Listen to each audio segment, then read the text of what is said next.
Hello YouTube, welcome to another edition of Proof Weight Loss Surgery Works. I am the Bypass Man, Gary, your Saturday vlogger. It is October 12th, 2013.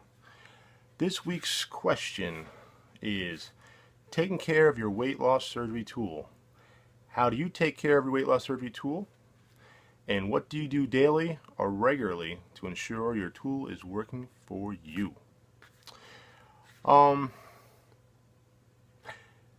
So I think the number one rule or number one thing that you can do to take care of your tool is to listen to it. Basically when you're eating. So when your tool tells you you're full, and you know when that is, because you get that tight feeling, or you get a certain feeling inside, you know that you're full. And listening to it and not overeating is probably the biggest thing I think that you can do to take care of your tool, because obviously you don't want to stretch it out.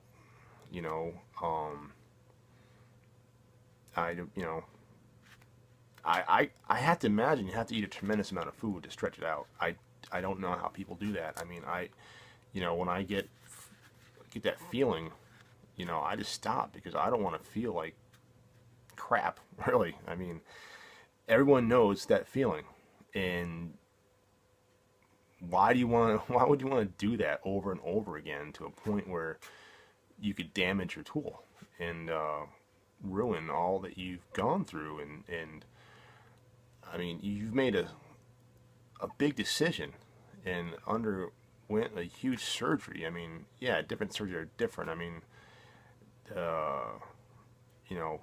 the band is obviously not as invasive on your body as the Roux-en-Y gastric bypass. I mean,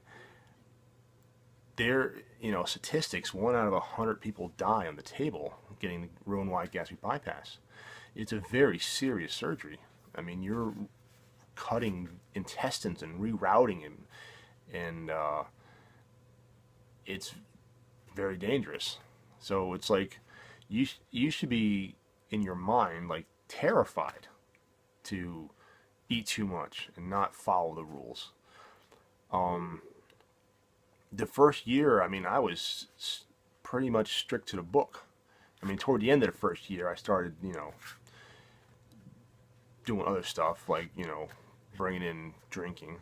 But I was, hesitant with that. And, I mean, my first weeks out, the first month, I was petrified to eat anything because of having dumping syndrome and stuff like that. I didn't want nothing to do with that. It didn't sound pleasant, and so I was very, very, very, very strict the most of my first year, and I think that's what made me successful, and I think that's what gave me good habits that I continue to use every day.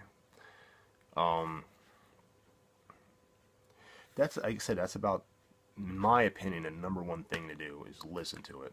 And when it says you're full, and don't push it.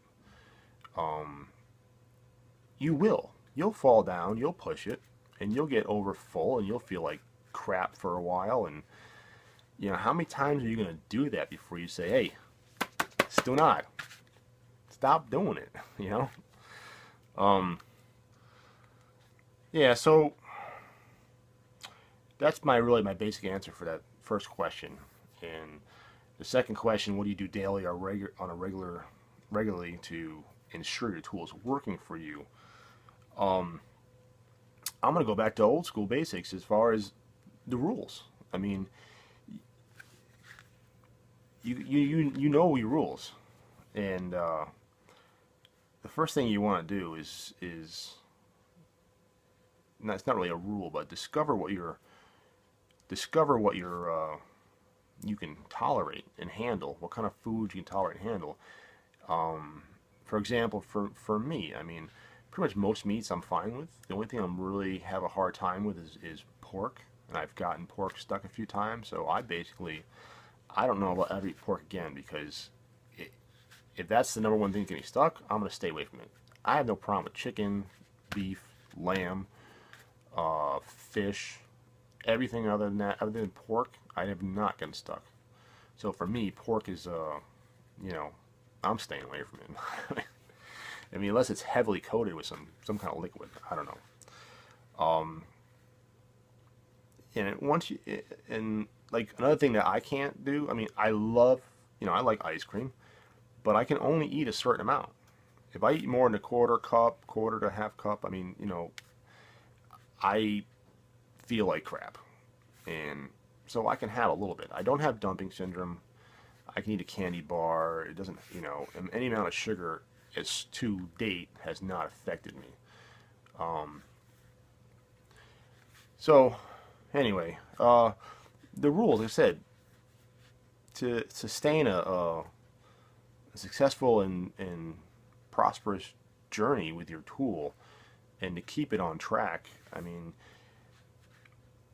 not all these are like protecting the tool. It's really, you know, going on with your tool and keeping your body healthy.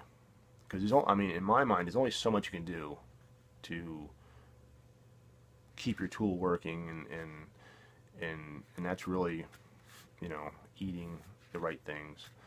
So on the rules, I mean, the rules are, everyone knows, and I'm just repeating myself because I've gone over the rules before, and you know what your specific rules are. Vitamins, you gotta take your vitamins.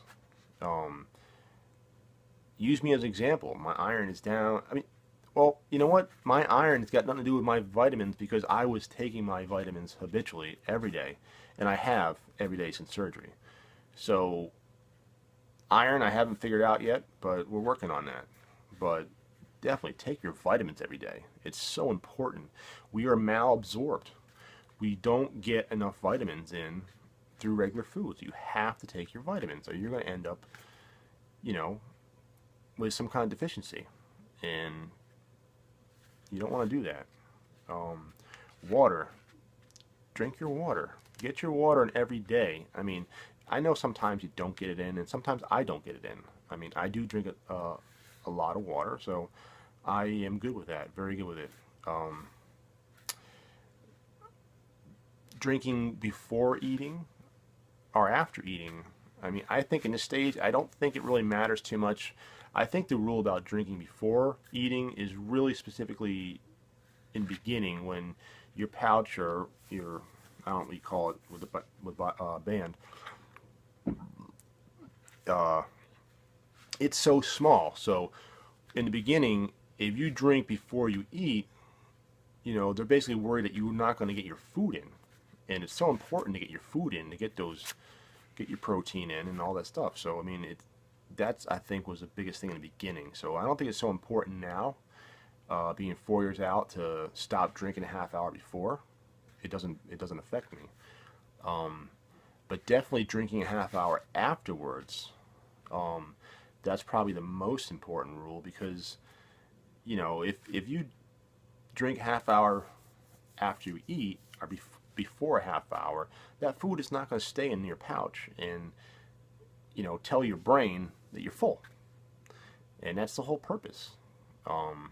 So listen to your tool. When you're full, and don't drink for a half hour afterwards, so your brain says you're full and you don't eat anymore. That, very important. What else? Getting in the proper amount of protein a day. I mean, I think everyone kind of probably averages around 80 grams your surgeon tells you to get. Some people are told to get a little more, 100, 120. I don't know. I've heard a lot of different ranges, but I mean, I get a minimum of 80 a day. A minimum. There's no doubt that I get that. Well, that's about it. I don't know really what else I can tell you on the subject, and I don't want to repeat myself anymore. So anyway, thumbs up, don't thumbs down, subscribe, post response video, post any questions you have. Stay tuned for another episode of Proof Weight Loss Surgery Works tomorrow with Rosemary. And you guys have a good weekend and a good week, and I'll see you next Saturday. Take care. Bye.